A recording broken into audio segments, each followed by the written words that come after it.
నమస్కారం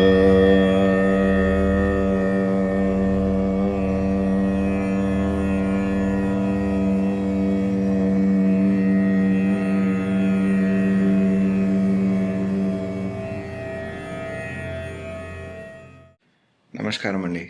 ఇప్పుడు రాహు కేతులు అనగా మనం వాళ్ళని ఛాయాగ్రహాలు అంటాం. వాళ్ళకి శరీరం లేదు, కాకపోతే ఛాయాగ్రహాలు అనేది. ఆయన ఏంటంటే మనకి సూర్యుడు ఒక షాడో, చంద్రుడు ఒక షాడో, అదే రిఫ్లెక్ట్ చేసేది రాహుకేతులు. రాహుకేతులు అనగా ఛాయాగ్రహం అంటే ఏంటంటే మన కార్మిక్ డిపాజిట్స్ ఏమున్నాయో దాన్నంతా చూపించేది ఈ ఛాయాగ్రహాలే. వీళ్ళు ఏంటంటే మన డిఎన్ఏలో ఉన్నటువంటి మన పాస్ట్ ఇంప్రింట్స్, మన కార్మిక్ ఇంప్రింట్స్ అన్నీ చూపించేది రాహుకేతులే. వాళ్ళ మన జాతకంలో ఎక్కడ ఉందో రాహుకేతులు, అది మేజర్ సిగ్నిఫికెంట్ ఫ్యాక్టర్ మన లైఫ్ ఏ డైరెక్షన్లో వెళ్తుంది అనే దానికి చెప్పడానికి. ఇప్పుడు రాహుకి కేతుకి సెపరేట్ టైటిల్స్ ఉన్నాయి. రాహు అనగా మనం పితృకారకుడు అంటాం. అదేలాగా రాహునేమో మాంగళ్యకారకుడు అని కూడా అంటాం. మంచి పేరు ఆయనకి, మాంగళ్యకారకుడు అనేది పేరు. సో మనకి జీవితంలో జరిగేటువంటి మేజర్ చేంజెస్ అంటే మనం ఒక స్టేజ్ నుంచి ఇంకో స్టేజ్కి వెళ్ళేటప్పటికి ఒక టైటిల్ మనకు వస్తుంది.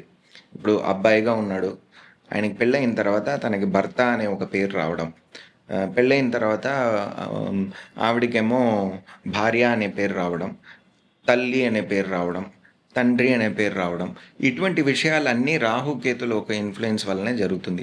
అదేలాగా జనరల్గా నేమ్ చేంజ్ అన్నీ చేస్తారు కదా, ఆ నేమ్ చేంజ్ అనేది చేసేటప్పుడు 100% అక్కడ రాహుకేతులు ఒక ఇన్ఫ్లుయెన్స్ ఉంటానే ఉంటుంది. బేసిక్గా రాహు క్యారెక్టర్ ఎక్కువగా ఉన్నవాళ్ళు ఏంటంటే పాత విషయాలు చాలా రుచికరంగా చూస్తారు. ఇప్పుడు 20స్లో ఉంటారు, కాకపోతే ఏంటంటే 70స్లో సాంగ్ అంతా చాలా ఇష్టంగా చూస్తారు. ఇళయరాజా సాంగ్స్, తర్వాత ఎంఎస్వి సాంగ్స్, అటువైపు వెళ్ళిపోతారు. ఘంటసాల సాంగ్స్, అదంతా వాళ్ళకి చాలా నచ్చుతుంది. అదేలాగా వాళ్ళకి ఓల్డ్ ఆర్కిటెక్చర్, టెంపుల్ హిస్టరీ, అదేలాగా టూరిజం, ఇదంతా వీళ్ళకి చాలా ఇష్టం. ట్రావెల్ చేయడం, కార్ నడపడం, లేకపోతే బైక్ నడపడం, లాంగ్ డిస్టెన్స్ ట్రావెల్కి వెళ్ళడం, అట్లాగే ఒంటరిగా, ఇటువంటి విషయాలు చాలా నచ్చుతుంది. అదేలాగా ఇప్పుడు ఉన్న మెడికల్ ఫీల్డ్ అంతా మేజర్ సపోర్టింగ్ ప్లానెట్ ఏంటంటే రాహు.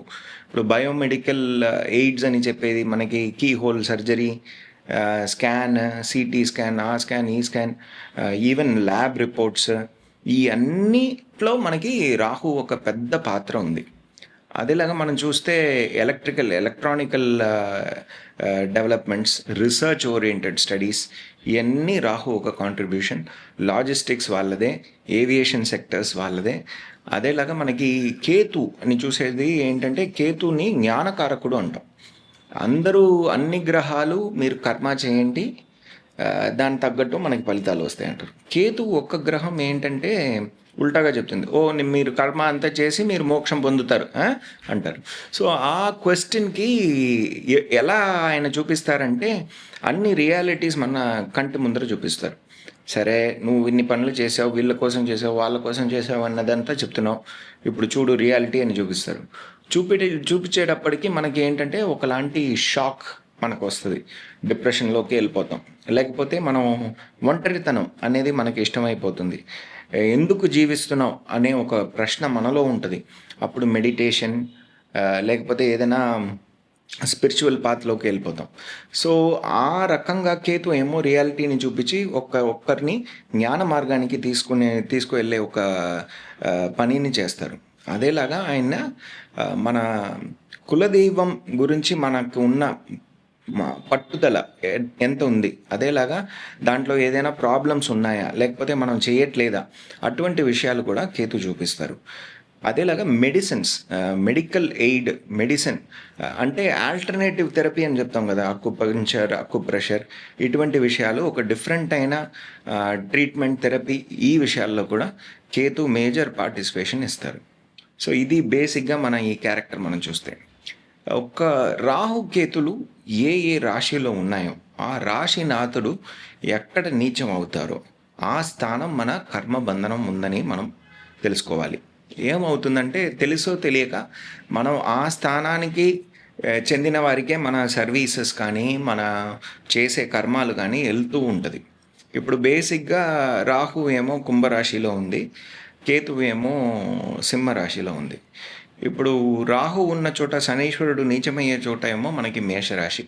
అదేలాగా కేతు రాశినాథుడు సూర్యుడు నీచమయ్యే చోట ఏమో తులారాశి. ఇప్పుడు మేజర్గా లోకంలో ఉన్న వాళ్ళందరికీ ఒక కీ పాయింట్ అనేది మేషం మరియు తులారాశి ఇది ఉంటుంది. అది వాళ్ళు తెలుసో తెలియక ఆ ప్రాబ్లమ్స్ని వాళ్ళు సాల్వ్ చేసుకోవాల్సిన అవసరం ఈ టైం పీరియడ్లో వస్తూనే ఉంటుంది. అదేలాగా ఇప్పుడు రాహు ఒక్క సారం చూస్తే అది ఎట్లా ఉంది అన్నది ఒక్కొక్క రాశికి ఎట్లా ఉంది అన్నది చూద్దాం.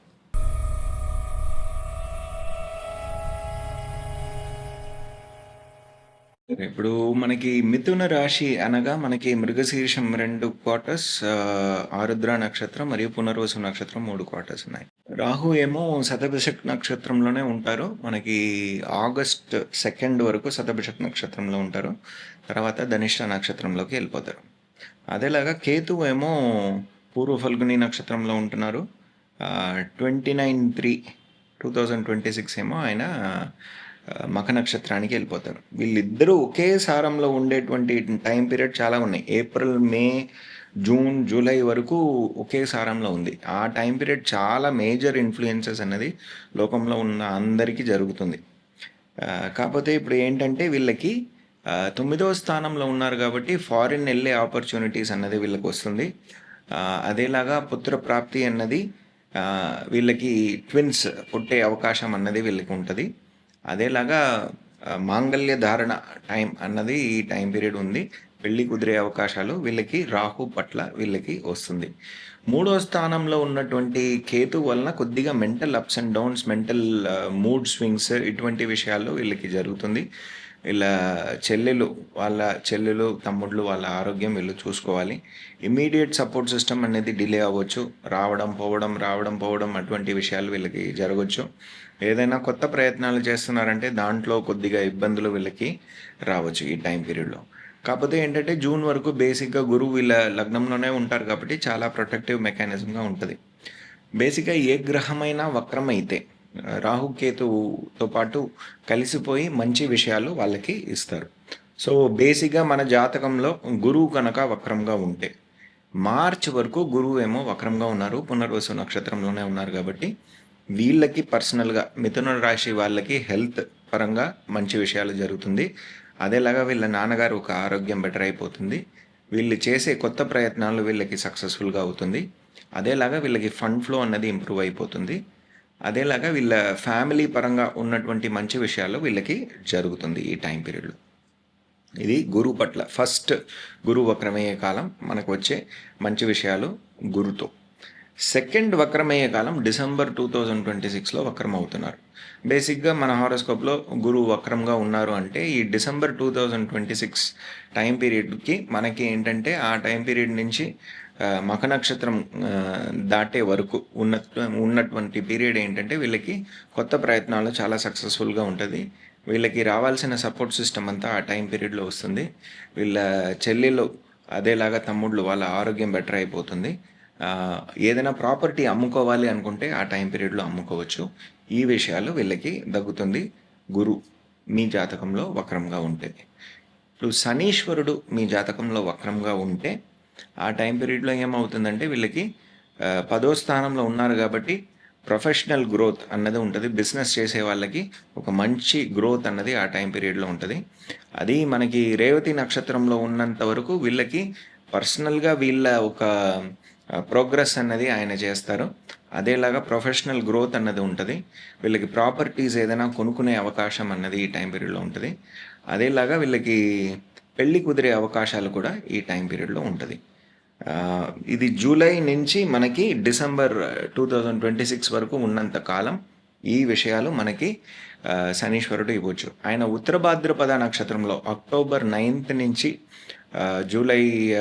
అక్టోబర్ 9th నుంచి డిసెంబర్ 11th వరకు ఉన్నంత కాలం ఆ టైం పీరియడ్లో ఉత్తర భాద్రపద నక్షత్రంలో వక్రంగా ఉంటారు. ఆ టైం పీరియడ్లో ఏంటంటే పుత్ర ప్రాప్తి అన్నది వీళ్ళకి వస్తుంది, స్పెక్యులేటివ్ గెయిన్ అనేది వీళ్ళకి వస్తుంది.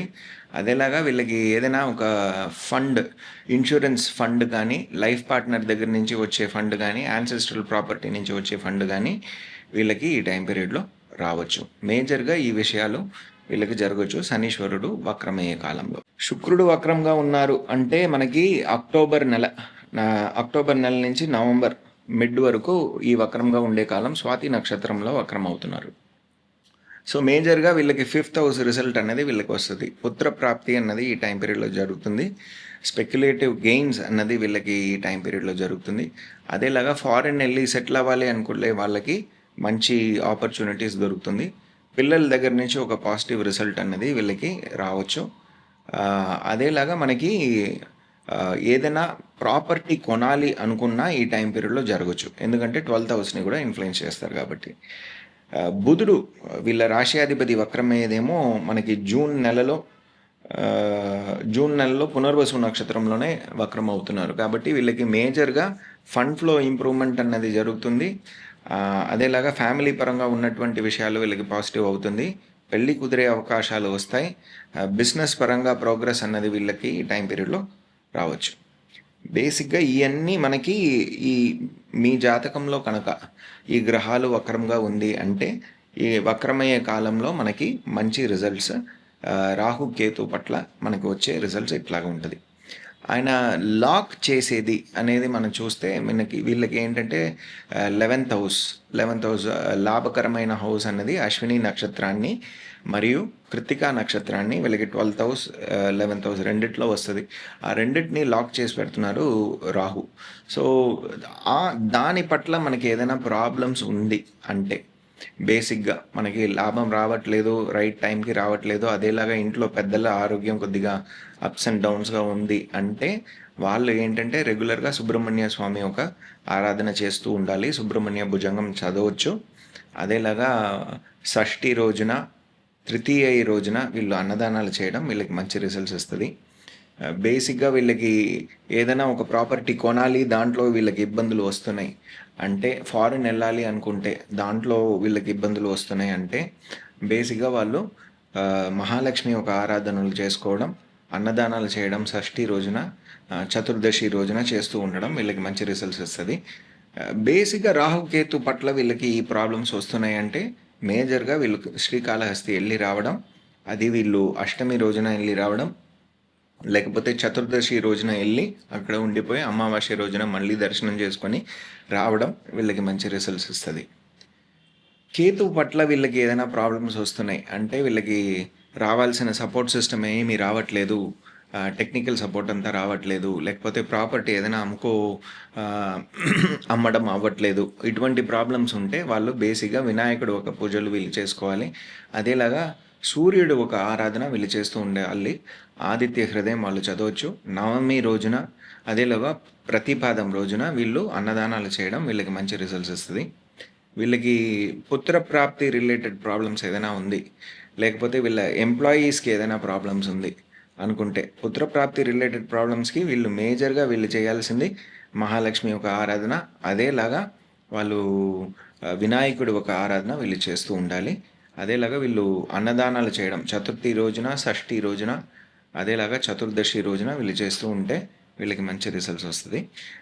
ఎంప్లాయీస్ పరంగా ఏదైనా ప్రాబ్లమ్స్ ఉంటే అదేలాగా వీళ్ళకి లీగల్ కేసెస్ ఏదైనా మూవ్ అవ్వట్లేదు అనుకుంటుంటే వీళ్ళు నరసింహస్వామి ఒక ఆరాధన చేయడం, అదేలాగా చతుర్దశి రోజున వీళ్ళు అన్నదానాలు చేయడం వీళ్ళకి మంచి రిజల్ట్స్ వస్తుందండి.